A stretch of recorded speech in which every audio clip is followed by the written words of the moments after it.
Hey everybody, this is Mr. Mazzoro, and today we're going to start talking about botany by talking about what plants are. There are 4 characteristics that make organisms plants. If those 4 characteristics aren't met, an organism isn't a plant, and we're going to talk about what those 4 characteristics are. The 4 things that you need in order to be a plant. Then we're going to really focus in on one of those 4 characteristics. A characteristic called alternating generations. And we're going to talk about what it means to alternate generations. All plants alternate generations, and they also do 3 other things, but that alternation of generations is a little sticky and it's kind of confusing, so I want to spend some time talking about that.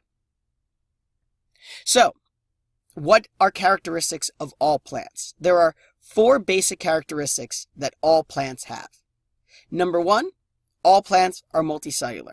Simple enough, right? All plants are made of more than one cell.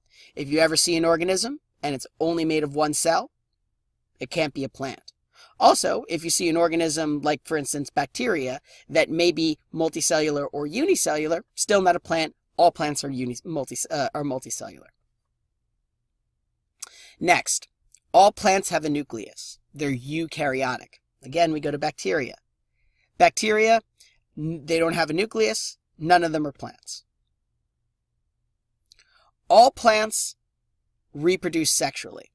And this is kind of a hard thing for people to understand. They're surprised when they hear that plants reproduce sexually, because when you think about sexual reproduction, you think about sex, and certainly you don't see plants having sex the same way you think of people having sex. But the reality is reproducing sexually, sexual reproduction just means sperm and egg. It just means reproduction from sperm meeting egg. As long as an organism generates sperm and egg and the two meet and you get a new organism, that's sexual reproduction. All the other stuff that you associate with sex has really nothing to do with sexual reproduction. It has more to do with just the ways that sperm get to the egg. So plants generate sperm and egg. All of them do. They all reproduce sexually. And that's one of the things that all plants do. And so if you ever see an organism that doesn't reproduce sexually, then that organism isn't a plant. Last, all plants alternate generations. All plants' life cycle goes back and forth between generations. And again, this is what I want to spend some time talking about, what I mean by this. In order to really get a handle on what I mean by alternations of generations, let's take a look at our life cycle first. But before we do, let's take a look at these 4 things. There's one thing missing. There's one thing that I didn't say. And that one thing is that plants are photosynthetic. And you think all plants are photosynthetic, all plants have leaves, all plants are green. And unfortunately, that's not true. There are some plants that aren't photosynthetic at all. They don't have chlorophyll. They don't have leaves. Sure, photosynthesis is a characteristic of most plants, but it's certainly not a characteristic of all plants. There are some organisms that are photosynthetic that aren't plants, like bacteria, and there are some plants that are plants. They're multicellular, they're eukaryotic, they reproduce sexually, and they do this thing called alternations of generations, but they're not photosynthetic. And it doesn't matter that they don't photosynthesize. Since they do those other 4, they're still considered plants. So, multicellular I get, eukaryotic I get, reproduce sexually, sperm and egg, okay, I'll buy it. But what does alternations of generations mean? Well, like I said, let's look at our life cycle. Here's a human life cycle, right? You start out as an infant, you become a child, then you're an adolescent, then you're an adult, and then you're a senior, and then you die.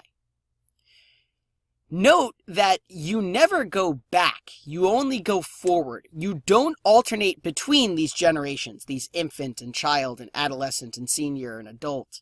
You never become an adolescent and then revert back to being a child. You never become an adult and go back to being an adolescent. You just move linearly through them until you die. Plants don't do that. They don't age like that. Plants quite literally will spend part of the year as, let's say, an adolescent, and then they'll revert back to being a child. It's just that their generations aren't called infant, child, adolescent, senior, adult. Their generations are called sporophyte and gametophyte. And they're not called infant, child, adolescent, or adult because they're really not the same thing as infant, child, adolescent, or adult. The plant can have a sporophyte generation and be of any age.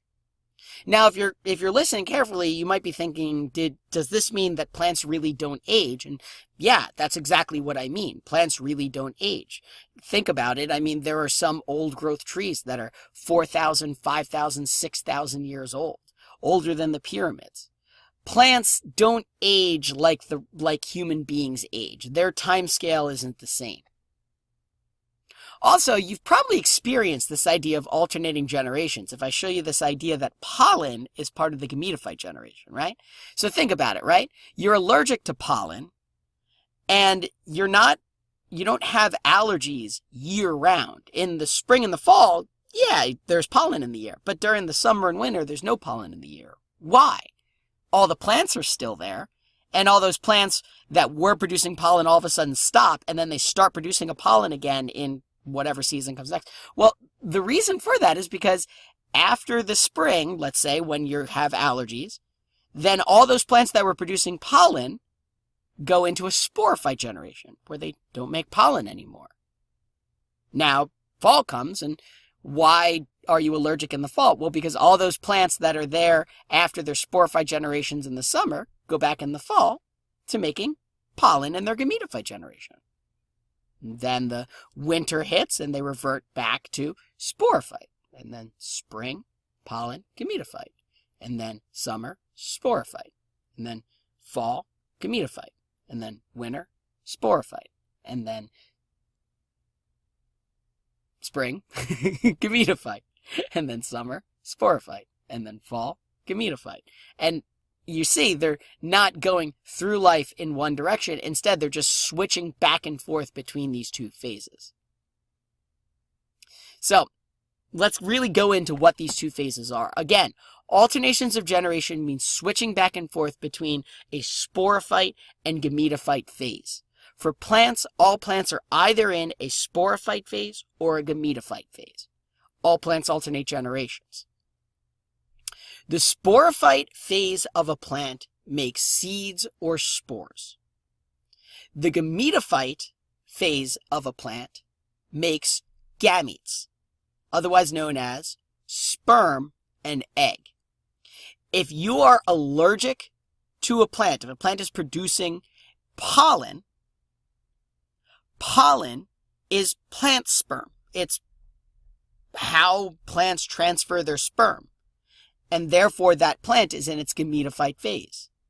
After that plant is done generating pollen, sperm, it goes into its sporophyte phase, where hopefully after the sperm fertilizes the egg, it starts producing seeds and, let's say, fruit. So again, let's look at this the way that plants do it. Let's start with sporophytes, right? What do sporophytes make? Again, sporophytes make spores or seeds. Spores and seeds aren't the same thing. We're going to go into this in the future, but for right now, just consider a spore the same thing as a seed. When a spore, made by a sporophyte, hits the ground, those spores will either become male gametophytes or female gametophytes. The male gametophytes make sperm. The female gametophytes make egg. And when the sperm from the male gametophyte fertilizes the egg from the female gametophyte, you get a sporophyte. That's going to produce more spores, which generate more gametophytes. The gametophytes generate more sperm and egg, which when they fertilize generates more sporophytes. Over and over and over again. So again, looking at this, we can think of plants, right? Plants in the fall are in their gametophyte phase, generating pollen, sperm and egg. The sperm and egg fertilize. Those plants lay dormant in their sporophyte phase all throughout the winter. And then spring hits, and those sporophytes generate spores, which generate more pollen, sperm and egg, male gametophytes and female gametophytes, which fertilize and make more sporophytes. And back and forth and back and forth and back and forth. Plants aren't really getting older, they're just going back and forth between these two generations. They're alternating between these two generations depending on the time of year. So let's look at this one last time, but let's look at this in terms of what it actually looks like. So right here, we have actual moss spores. Those spores are going to hit the dirt, and they're going to make male gametophytes and female gametophytes. Now, looking at these, this looks like a plant, but really it's not a plant. This is just the testicle and the ovary of the plant. The male gametophyte is the testicle. It generates sperm. The female gametophyte is the ovary. It generates egg. And in water or when it rains, that sperm can fertilize that egg. And when that sperm and egg fertilize, they can make a sporophyte that makes more spores. But after that sporophyte's done making spores, again, what you go back to is you go back to these gametophytes, which are going to produce more sperm and egg,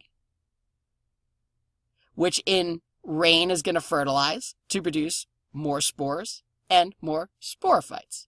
And then that sporophyte's going to go away again, it's going to rot away, and you're going to be left with just the gametophytes in the case of moss, just the green part of moss. And those gametophytes are going to make more sperm and egg, which when fertilized is going to produce more spores. The spores are going to go out and produce more seeds. So again, the idea here is that plants alternate between this sporophyte or seed or spore producing stage and gametophyte, the sperm and egg producing phase. Gametophytes make sperm and egg, sporophytes make spores. The hard thing to really understand, the only real confusing part, is that the sporophytes made from the spores, the spores made from the sporophytes, are actually the first part of the gametophyte. Spores give rise to gametophytes, and the gametes coming together give rise to the sporophyte. It's with that switches. So going all the way back, what makes an organism a plant? 4 characteristics: multicellular, eukaryotic, sexually reproducing, and alternates generations. That means it switches back and forth between a sporophyte or seed or spore producing phase and gametophyte, meaning a sperm and egg producing phase. Some plants, most plants, are photosynthetic, but that certainly isn't a requirement. You can be photosynthetic and be a plant, and you could also be non-photosynthetic and not be a plant. But if you have the 4 things, multicellular, eukaryotic, alternate generations, and reproduce sexually, then you're a plant.